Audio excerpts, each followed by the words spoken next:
Olha, para muita gente, a quaresma é aquela época de arrumar a casa, sabe? Tanto a nossa casa por dentro, nosso coração, quanto a casa física mesmo. Mas a campanha da Fraternidade de 2026 chega com uma pergunta que faz a gente pensar: e se essa casa que a gente precisa arrumar for bem maior do que a gente imagina? Vamos entender juntos como essa campanha une essa tradição tão pessoal com um problema que é de todos nós: o direito de ter um lugar digno para morar aqui no Brasil. Então, vamos começar por aquilo que a gente já conhece bem. A quaresma, né, é tradicionalmente aquele tempo de reflexão, de conversão. É como se a gente parasse para fazer uma grande faxina interior. Um momento para olhar para dentro e ver o que precisa ser limpo, o que precisa ser organizado na nossa vida, no nosso coração. Só que aí vem a grande pergunta da campanha da fraternidade. De que casa a gente está falando, afinal? Será que é só do nosso coração? Ou da nossa casa, com as nossas quatro paredes? E a resposta, olha, ela vem com toda a força dessa imagem. A campanha nos convida a abrir a janela e olhar para fora, para a nossa casa comum, a nossa sociedade. A imagem do Cristo sem teto é mais que uma estátua, né? É um chamado muito forte para a gente reconhecer que Deus está presente em quem não tem um lar. E para a gente entender que a nossa comunidade inteira, o nosso bairro, a nossa cidade, essa é a casa que também precisa, e muito, ser arrumada. E com esse chamado em mente, a gente precisa encarar o tamanho do problema.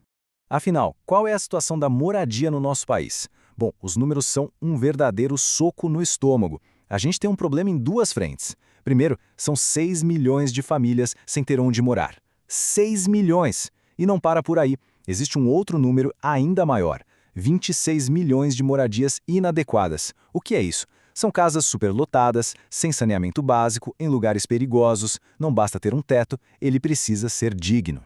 E o ponto principal, como diz o próprio texto da campanha, é que isso é muito mais do que falta de material, de tijolo. É uma ferida na dignidade das pessoas. Não ter um teto é o jeito mais cruel de dizer para alguém: você não pertence a esta casa. É deixar um irmão do lado de fora. E aqui a coisa fica ainda mais difícil de entender, porque é um grande paradoxo. Pensa bem, de um lado, a gente tem 6 milhões de famílias sem casa. Do outro, pasmem, quase o dobro disso, 11,4 milhões de imóveis vazios, fechados. É como ter um monte de quartos sobrando na nossa casa, mas não deixar ninguém entrar. Muitos desses lugares ficam vazios de propósito, só para especulação, sabe? Para que o preço suba, um direito virar negócio. Então o que fica claro é: não é que faltam casas, falta justiça. E como acontece em muitas das nossas desigualdades, essa crise não atinge todo mundo igual. Ela é mais dura com pessoas negras, com mulheres que são chefes de família, com os jovens, com as crianças. E para piorar, a população que vive na rua ainda sofre com o preconceito. Muita gente olha e pensa que a culpa é da pessoa, quando, na verdade, o problema é de toda a nossa casa, de toda a sociedade. Certo, o cenário é difícil. Mas então, qual é a proposta da campanha? O que ela nos dá como um guia, um manual para a gente começar a construir algo diferente? O coração da campanha tá todo aqui. O tema é fraternidade e moradia. E o lema, gente, é uma das passagens mais lindas do Evangelho. Ele veio morar entre nós. A ideia é muito poderosa. Se a nossa fé é num Deus que escolheu vir morar no nosso meio, no nosso mundo, então essa mesma fé tem que nos levar a lutar para que todo mundo tenha um lugar digno para morar também.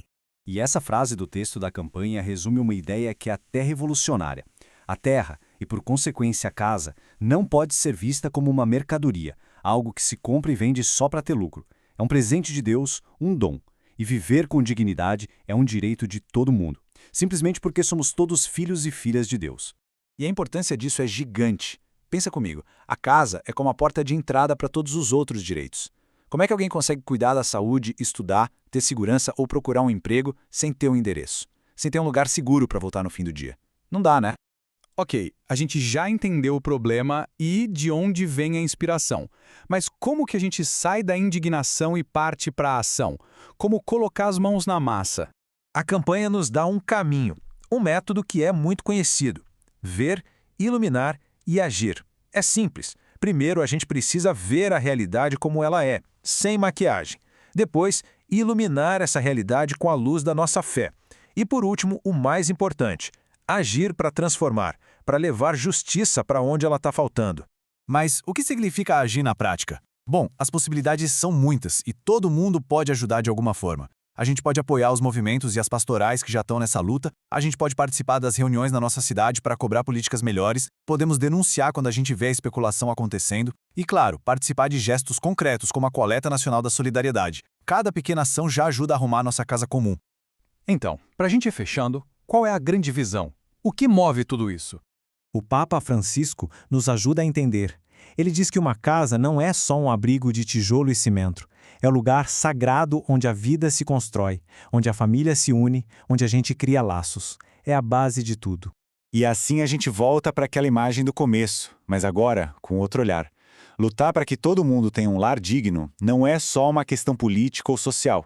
Para quem tem fé, isso é a tradução mais pura do mandamento de amar o próximo. É o evangelho se tornando real, se tornando casa. E a nossa reflexão termina exatamente onde começou, com aquela ideia de arrumar a casa. Mas agora, depois de tudo isso, a pergunta é outra, né? Depois de olhar para a nossa imensa casa comum, que está tão bagunçada, como é que cada um de nós pode ajudar a arrumar a sua parte nessa faxina durante a Quaresma?